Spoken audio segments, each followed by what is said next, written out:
is a joy to come to your homes and to share the word of God with you. We are still on the topic, possessing your possessions.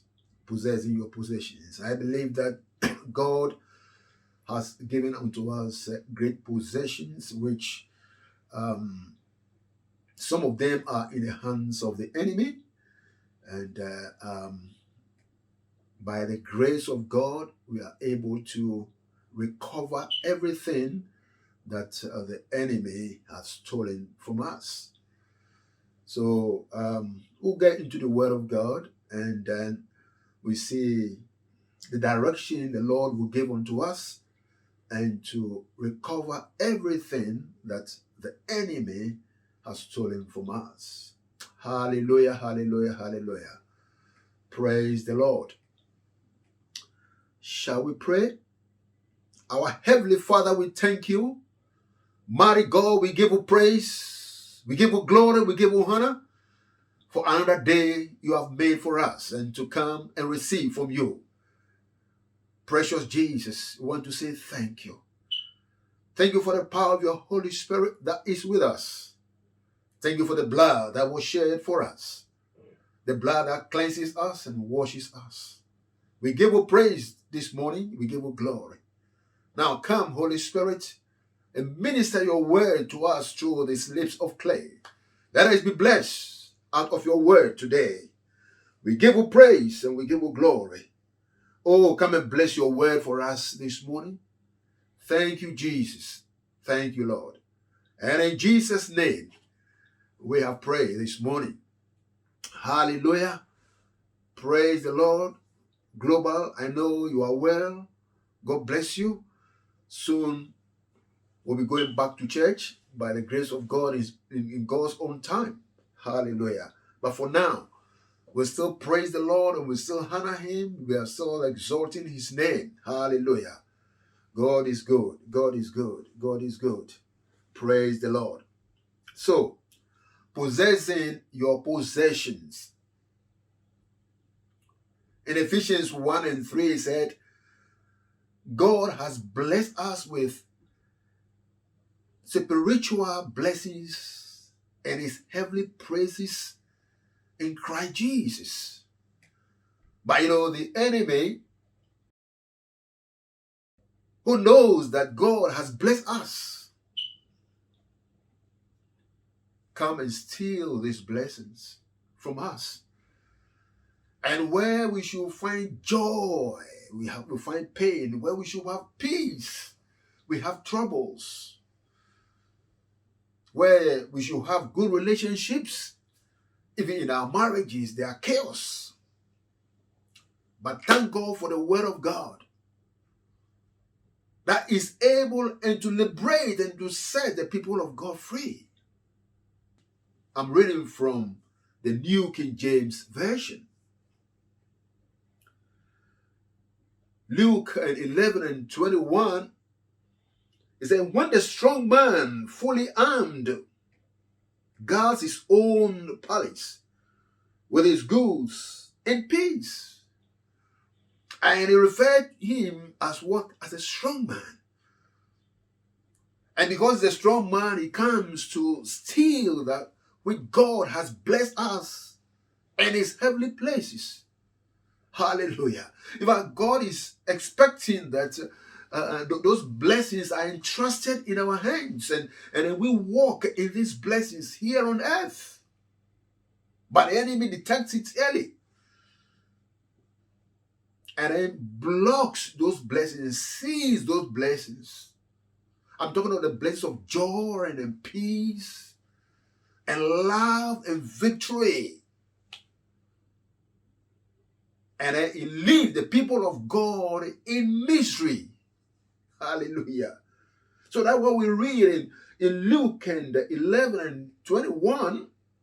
It says, it's a strong man, fully armed, guards his own palace with his goods are in peace. And he's referring to our goods, our good things, our joy, Hallelujah. Our peace. Because he's a strong man. But Jesus says something in verse number 22.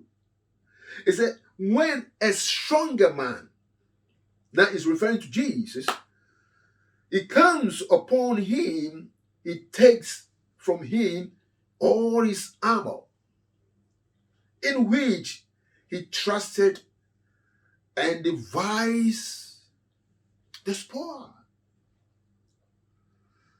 Jesus then divided the spoil to those that he took captive, and then, he took all that they have.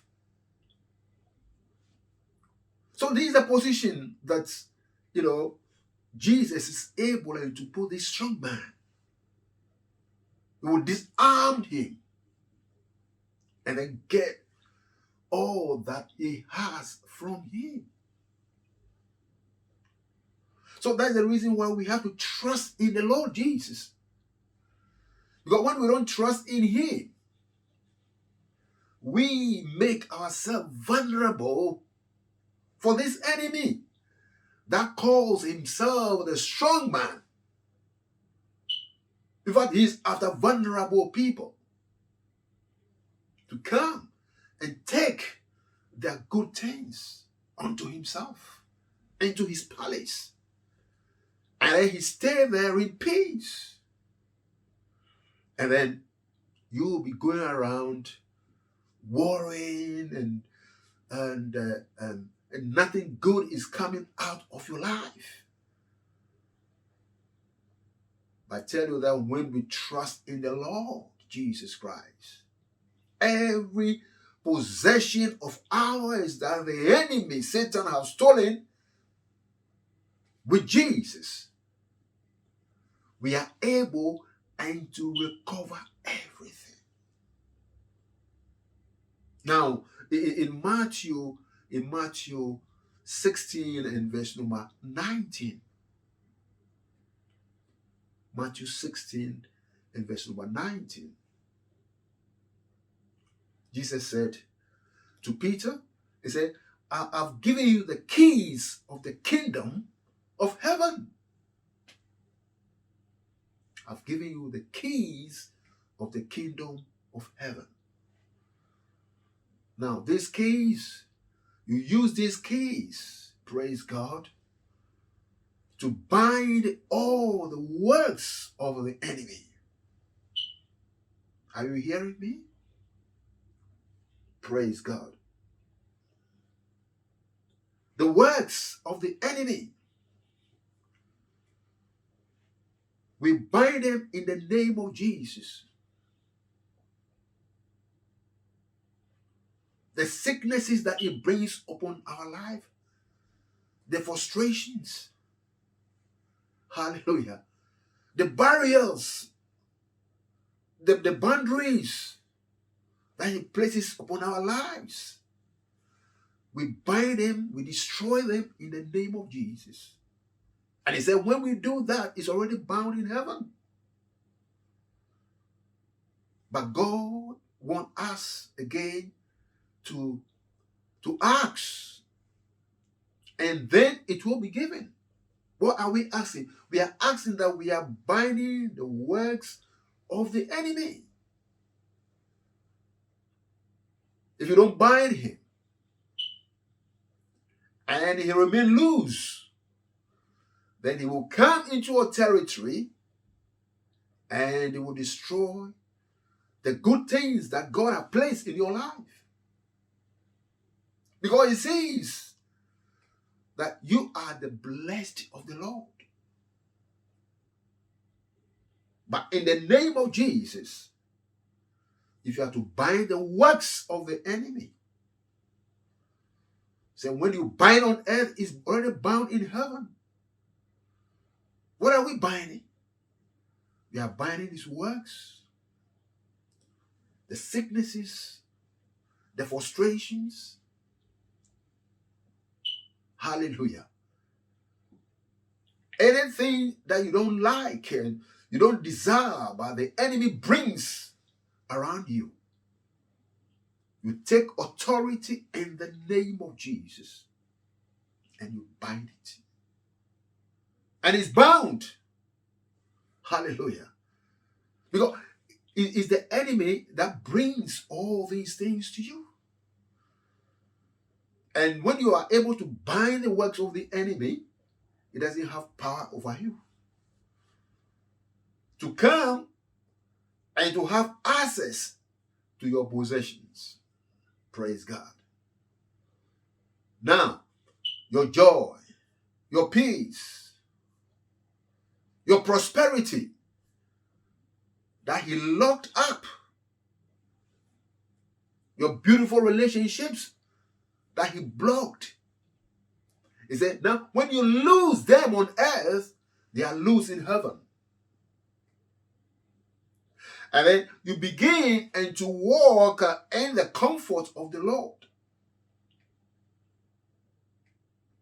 See, it is your responsibility to stand in that position and to declare to the enemy that you know you're right in the Lord.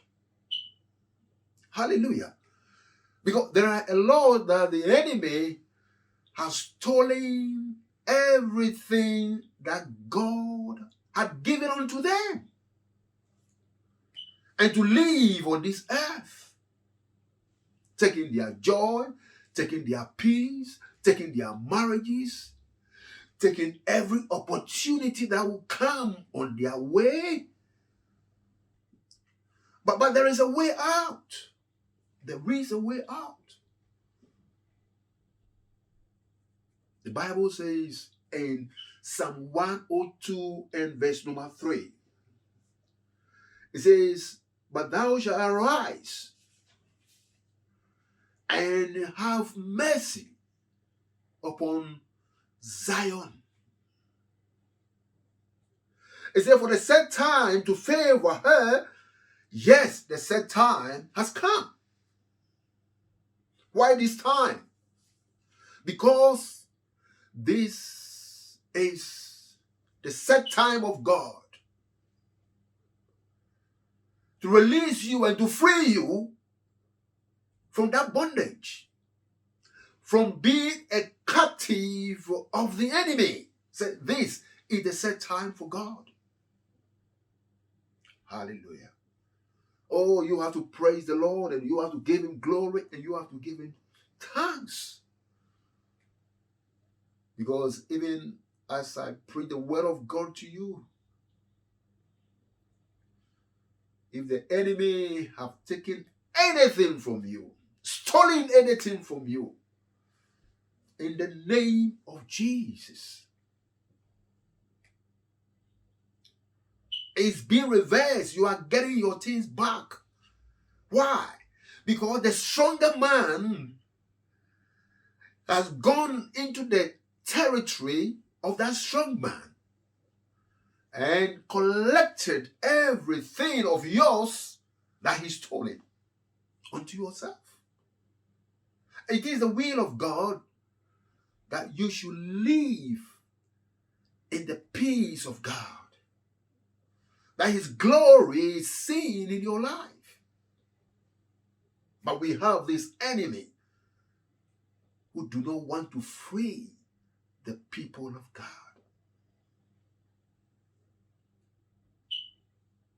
Anything good about you is what he hates. So I encourage you this morning just to get in touch with God. Come to God.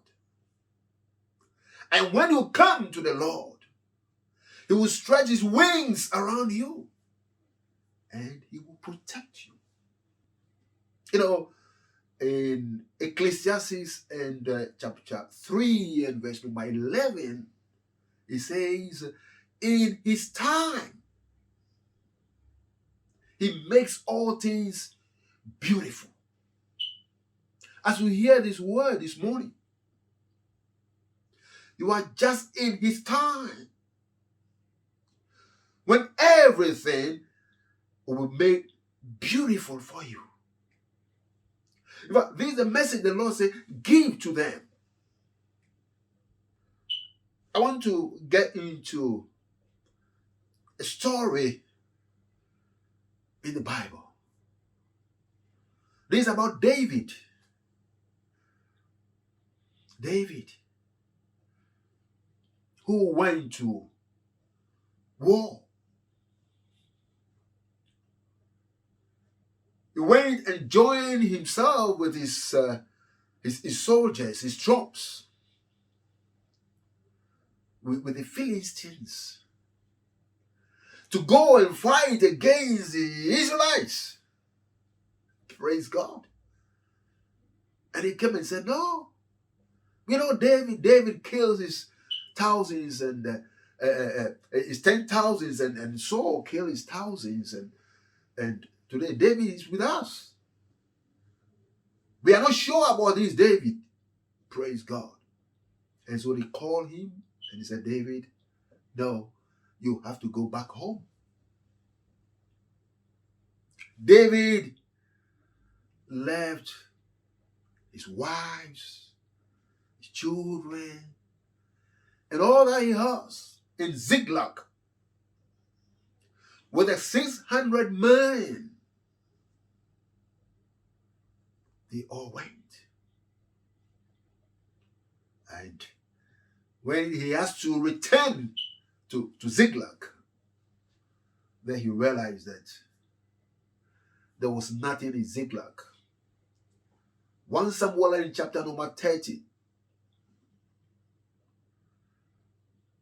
The Amalekites had come to Ziklag and they have burned the city, taking the wives of David. In fact, they took everything. Thank God nobody died, but they packed everything away. And they set the city on fire. Praise God. And so when David and his troops, they returned to Ziklag, and they realized that, hey, what is going on?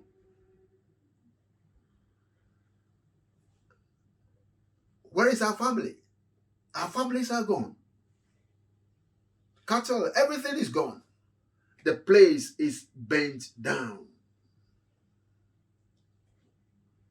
Hallelujah. Come and see men.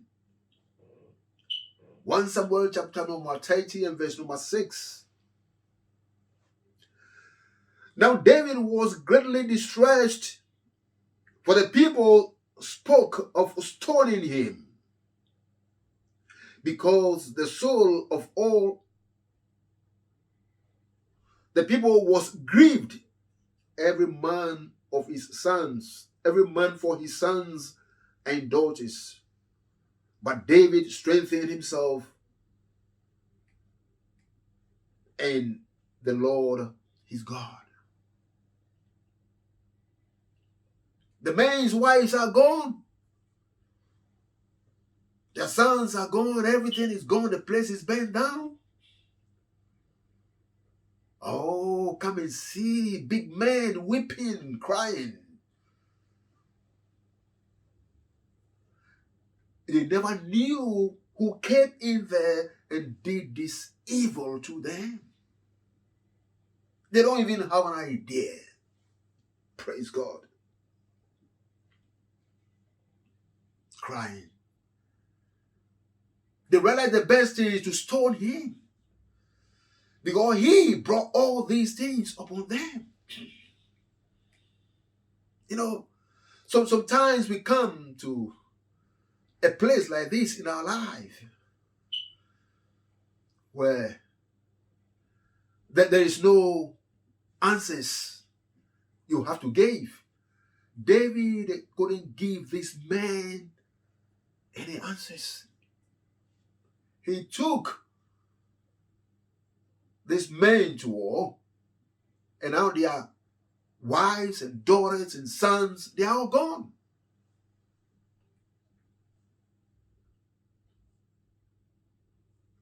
David now have to ask God, inquire from the Lord.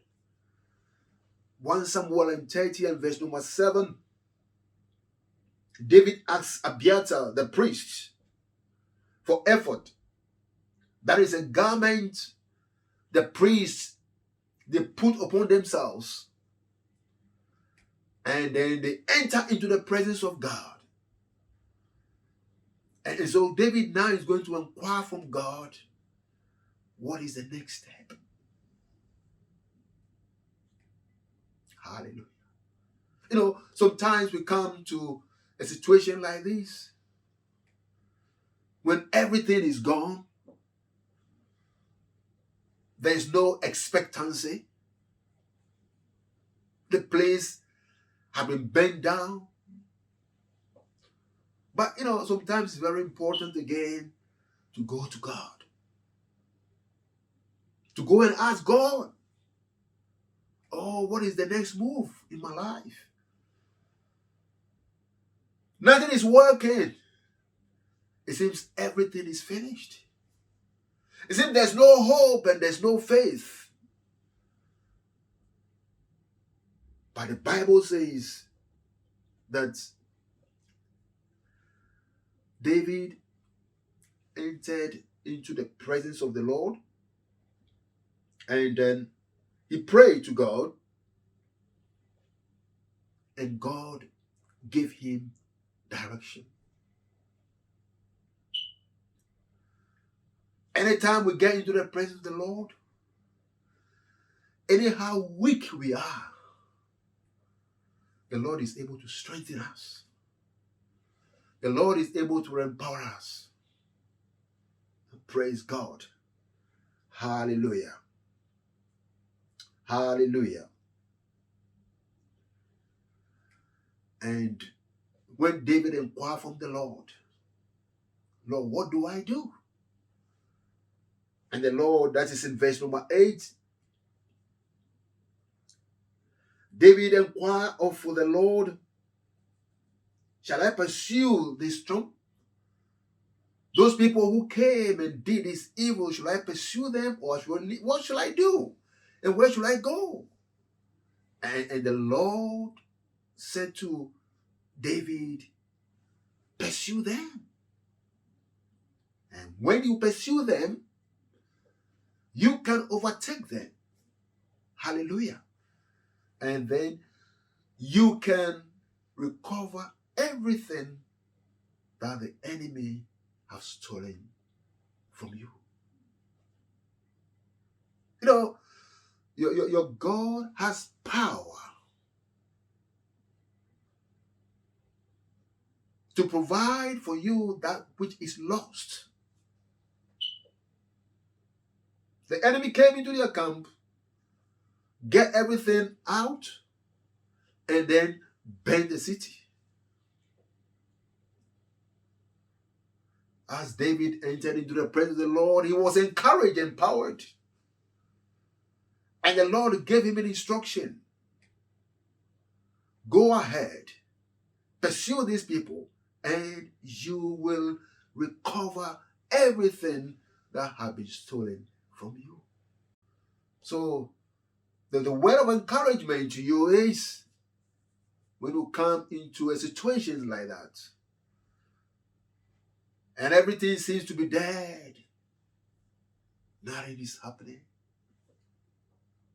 fear not. Just get into the presence of God. The enemy will tell you there's nothing can happen. If you go into the presence of the Lord, nothing will happen. But that is God. When you come, you will have your answers. Any brokenness in your life, He can restore it.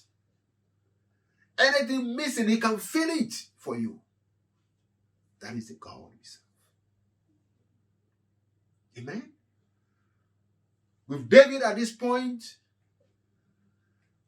He's just going. Where is he going? Hallelujah. Where is David going? But he's going. Just as God asked Abraham to leave your place and go to the place I will show you. That's if you know where he's going. But God says, just go. Until you get to a place and God says, hey, this is where I want you to be. And this is the land I want to give to your people. And that's the reason why God moved him from where he lives, from his country. Hallelujah. When you seek the face of the Lord will give you direction. Sometimes all that we need is direction. Direction from where? Direction from the Holy Spirit. The reason why certain things go wrong in our lives, sometimes they are mistakes, it's just because we didn't hear well from the Holy Spirit. And then we take other steps in life and things do not go well. Just like David, God has spoken to him. God has directed him. God has instructed him. So he has taken a path. And he believed that where he's going, that is the direction. Hallelujah. I'm talking about the power of the Holy Spirit that is upon us and is in us. And is leading us and is directing us. Hallelujah. So that when we come into a difficult place in our life, seek the face of the Lord. And the Lord will give you direction. And when he directs you, it's going to be well. David doesn't even know where he's going. Him, where is 600 men, they set off, they are going. And as they went, the Bible says that they met this young man lying in the bush. And they inquired from him, who are you? And they realized that he was one of the Amalekites. He was one of the people who came and destroyed the city. But he was weak, he was sick, and he couldn't continue the journey. So he was left there.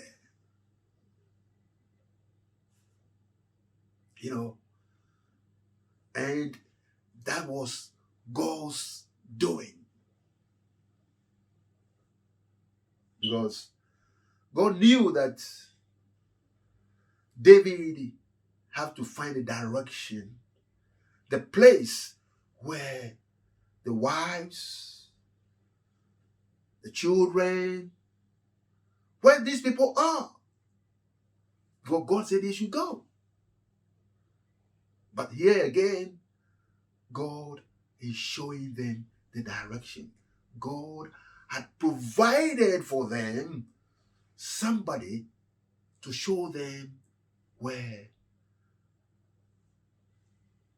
the people have been.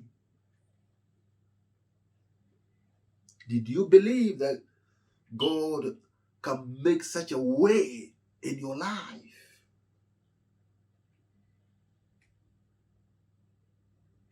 They found this guy, he was for 3 days, he had not eaten, he had not drank anything, they fed him, and he showed them the way. See, this is the doing of the Lord. The Lord just bring people into our lives,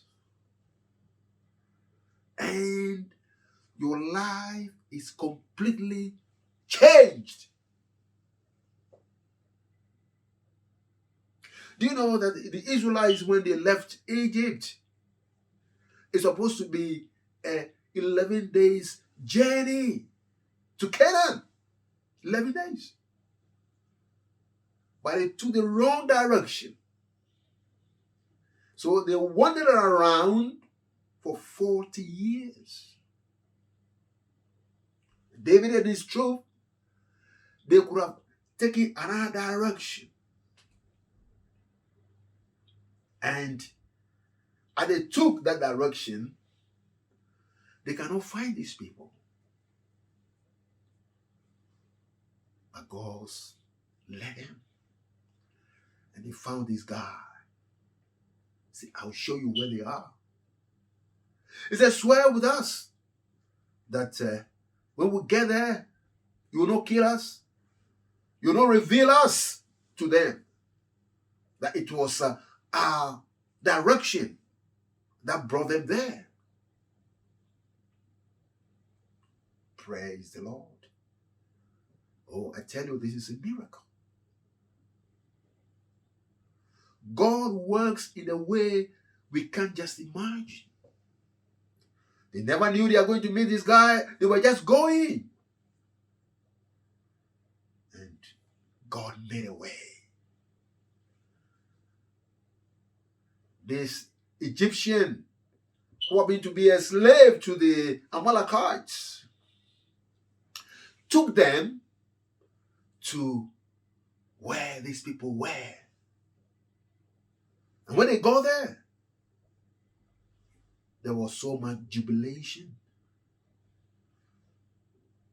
Because they done to many cities and they were rejoicing because, they've raided a city. They brought the women there. They brought the children there. They brought everything down there. And here is David and his men. Hallelujah. All of them couldn't turn up. 400 came with them. Praise the Lord. 200 couldn't make it.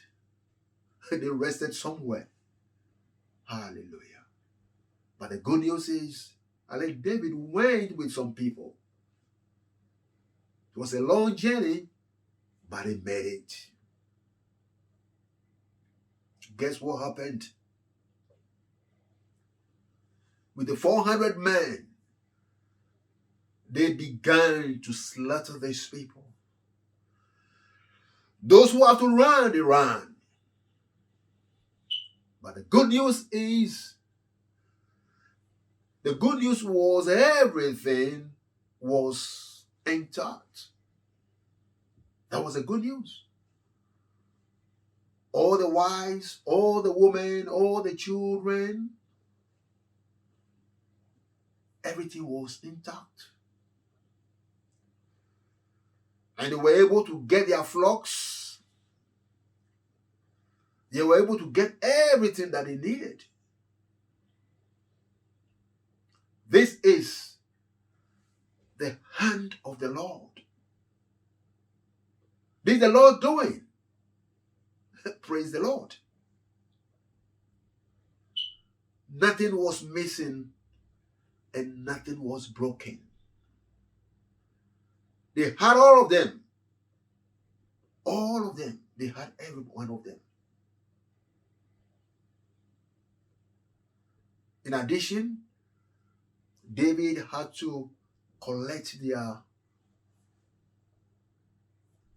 livestock, what they could carry, their donkeys and their horses, and they took as much as they can.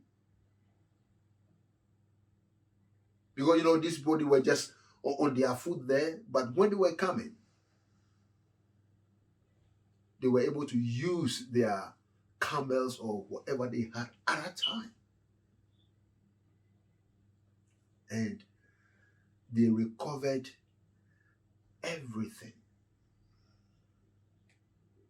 They recovered everything. All their possessions that was lost, taken away, was recovered without fail. Do you believe that God can do the same in your life? I'm talking about the thing that the enemy has stolen from you. I'm talking about the thing that you have lost in this life. Can there be restoration? Can the Lord restore it back unto you? Unless you trust Him. Unless you obey Him. Unless you obey His voice. Unless you sit at His foot. You know, it's only God who can take the shame away. And it's only God who can bring the glory to you. Morning comes by night, by joy comes in the morning.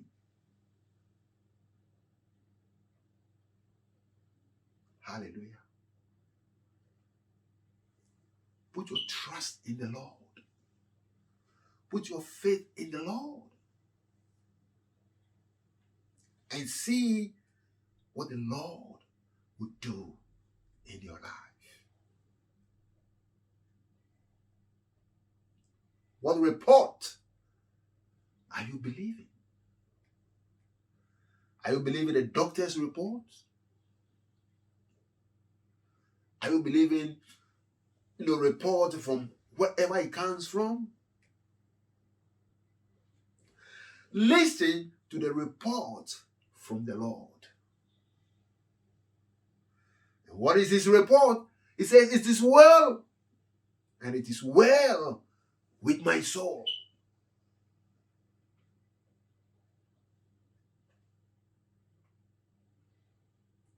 For the fact that God has blessed you abundantly, and you are the apple of God's eye. Listen carefully. You have become a target of the enemy. His plan is not sparing you a minute.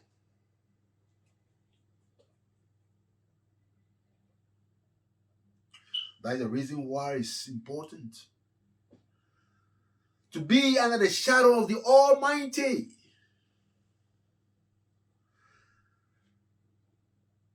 So that you are always covered.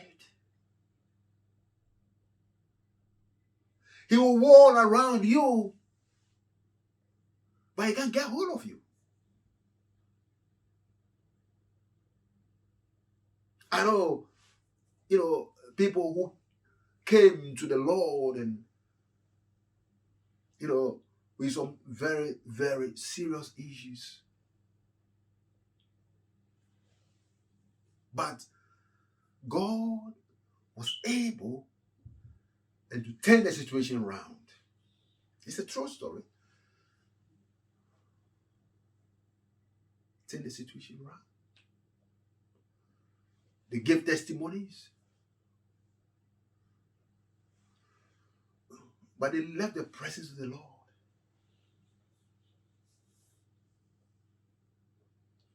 Thinking that this enemy has forgotten about them. This enemy has left them alone.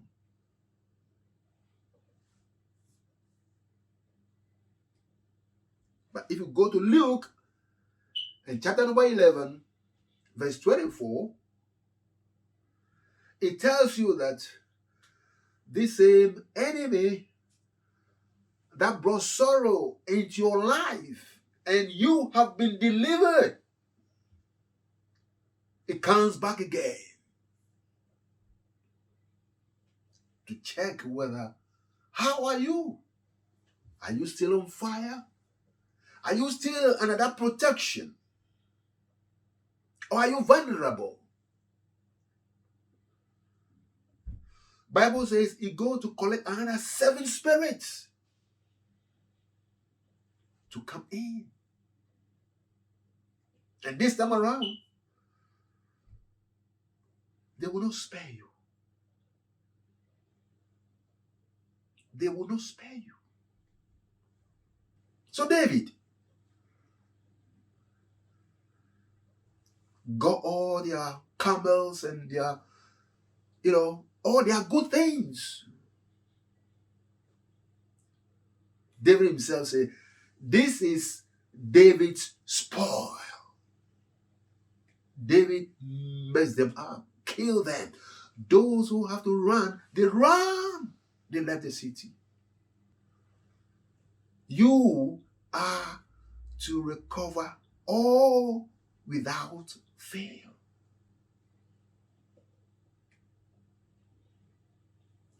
And you just have to be strong in the Lord. And when you are strong in the Lord, you have that power. He spoke about that power in Luke 10, verse number 19. You have that power. It says, there you tread over all the works of the enemy. Nothing will hurt you. You will overpower the works of the enemy. A good man leaves an inheritance for his children's children. And he's only a good man. He leaves an inheritance for his children. Amen. He works so hard for his children to come and enjoy. So now, when the children get to know of what their dad had done for them, they'll also do for their children. But the Bible says this good man did not only do for his children, but he did for his children. So he's talking of an abundance.